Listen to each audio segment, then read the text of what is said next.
Hi, welcome back to JP English Guru. मेरा नाम है ज्योति प्रकाश, आप मुझे जेपी बुला सकते हैं। और सेंटेंस इंप्रूवमेंट का एक और क्वेश्चन लेकर मैं हाजिर हूं।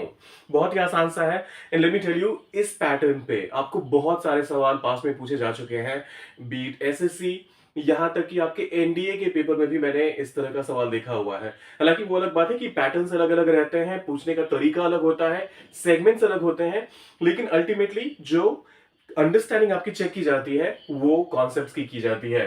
तो आइए स्टेटमेंट देखते हैं। If I was the PM of our country I would sign the deal.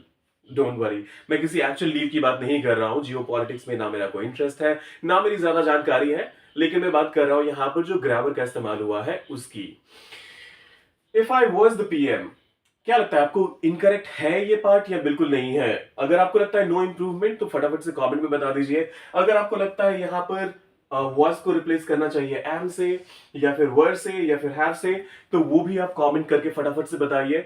और फिर अगर आपने अभी तक कैप्चर नहीं करा है एरर को, अगर आपने अभी तक नहीं अब नहीं समझ पाया है कि एरर है भी या नहीं, तो आइए करते हैं डिस्कशन। इफ आई वॉज, आई के साथ वॉज लगता है ये हम सबको पता है, लेकिन जब कभी भी एक हाइपोथेटिकल सिचुएशन की बात होती है जहां आप ये कहना चाहते हैं कि ये है तो नहीं, ऐसा हुआ तो नहीं है, लेकिन अगर ऐसा होता, काश ऐसा होता, अगर मैं प्रेसिडेंट होता, काश मैं प्रेसिडेंट होता, यहां बात हो रही है अगर मैं प्राइम मिनिस्टर होता, मैं हूं नहीं। तो इस केस में वॉज को आप रिप्लेस कर देते हैं वर से, सिर्फ और सिर्फ कंडीशंस के केस में, जहां पर कि आप एक हाइपोथेटिकल सिचुएशन की बात कर रहे हैं। अगर ये रेगुलर सेंटेंस होता, मान लीजिए अब आप कह रहे होते हैं I was the president of our country let's say 10 years ago, तो वहां पर वर्ड के इस्तेमाल की जरूरत नहीं है, क्योंकि आप एक ऐसे कंडीशन की बात नहीं कर रहे हैं जो कि एक्चुअली हुआ नहीं है।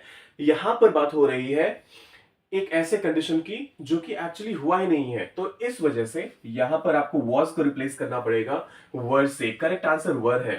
आइडली अगर इन सारे पार्ट्स को हम भूल जाएं और सिर्फ आई के साथ देखें, तो आई के साथ एम भी आ सकता है, हैव भी आ सकता है, और कंडीशनल क्लॉजेस को छोड़ दें तो फिर वॉज भी आता है। वर ही उल्टा नहीं आता है, लेकिन वर कहां कहां आता है आई एम श्योर अब आपको समझ में आ गया होगा। तो जब भी कुछ ऐसी चीज की बात हो, अगर मैं चिड़िया होता, if I were a bird I could fly, अगर मैं एक्टर होता, if I were an actor I would have worked in this movie.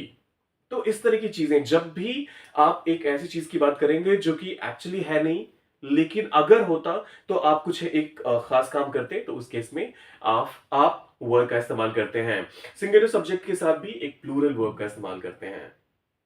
I am sure अभी आपके इस कॉन्सेप्ट में कोई कंफ्यूजन नहीं रहा है। मिलते हैं जल्दी ही। Till then take care of yourself, और जाते आते सब्सक्राइब लाइक और शेयर करके जाइए।